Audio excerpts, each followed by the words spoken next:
All right, let's talk about something that could totally change how you think about effort, about pain, and about yourself.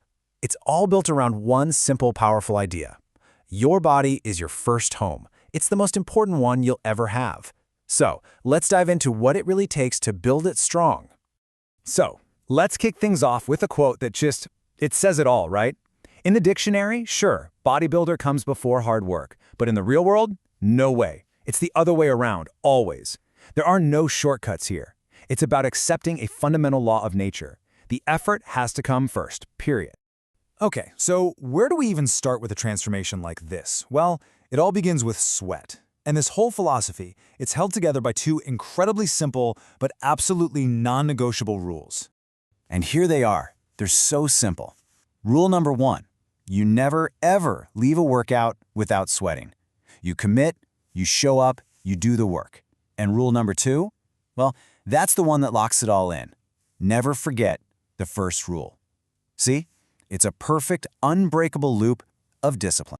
Now this next part, this is a total game changer for your mindset. Most of us think that feeling tired is the sign to stop, right? This philosophy says the complete opposite. That feeling of fatigue, that's the starting line.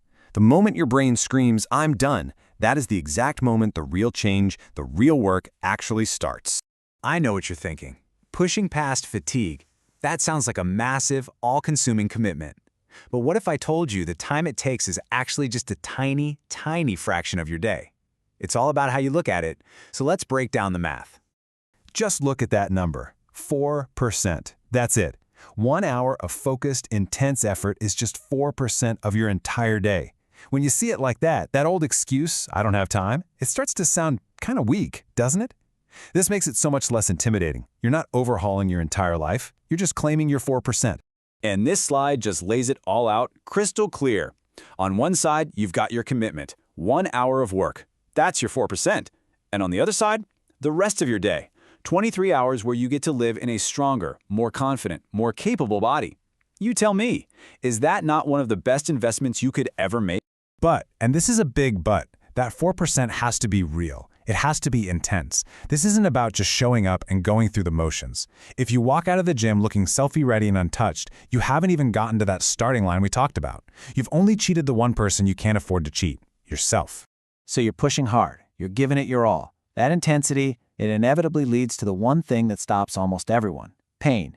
How you decide to deal with this exact moment is what separates the people who give up from the people who actually change. And you know this signal, don't you? We all do. It's that alarm bell in your brain that starts screaming, "Hey, this hurts. Stop what you're doing." It's a really powerful instinct, and our first reaction is always to just obey it. But what if you just flip the script? This philosophy says you have to consciously rewrite that message. So instead of hearing, "My muscles are in pain," you actively tell yourself, "No, my muscles are enjoying this." It's a choice. You're reframing the whole thing from a signal of damage to a signal of growth. Think of it like this, right? It's a trade. The pain you see on the left, the burn, the struggle, that stuff's temporary. It's over in an hour. But the result on the right, the strength, the confidence, the discipline, that becomes a permanent part of who you are. And let's talk about sweat for a second. We need to reframe what it is. It's not just your body trying to cool down. Think of it as proof, physical evidence that you're winning a battle. Like the slide says, it's your extra fat crying. It's weakness giving up. Here's another powerful way to look at it. That feeling of strain, that isn't pain being put on you. That is your own weakness literally draining out of your body. Every single rep, every drop of sweat is you actively getting rid of what used to hold you back. So if the pain isn't the real enemy, then what is? The real opponent isn't the weight you're lifting. Your true enemy, the only one that can actually stop you, is that voice inside your head that tells you to take it easy. It's your own laziness.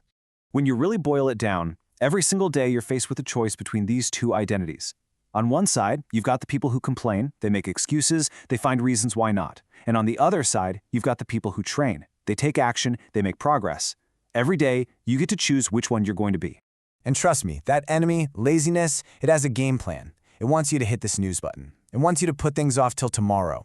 It wants you to choose the comfort of the couch. Its only goal is to keep you comfortable, because comfort is the absolute enemy of all growth.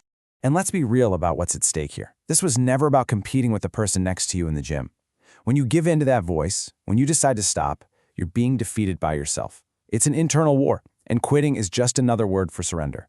So why? Why go through all this? Why fight this battle inside your own head every day? Because the reward for winning, it's incredible. And just like the strength you build, it's permanent.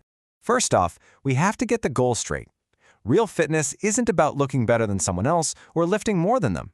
As this slide says, it's about one thing and one thing only: the desire to be just a little bit better than the person you were yesterday. That's the only competition that matters. And what you get back from all that effort, it's huge. It's not just about how you look. It's that deep, earned pride you feel because you know you have discipline. It's a new level of confidence that starts to spill over into your job, your relationships, everything. You literally build a power inside yourself, both mental and physical, that you just didn't have before. And you know what's cool? Eventually, you get to a point where the results just speak for themselves. You don't have to tell people you're disciplined. You don't have to tell them you're strong. Your body, your energy, the way you carry yourself, it all becomes this silent, powerful statement about who you are. And that brings us full circle, right back to where we started. This is the only body you're ever going to get. It's your first and most important home. It's the foundation for absolutely everything else you do in your life. So really, there's only one question left to ask. Are you ready to build it?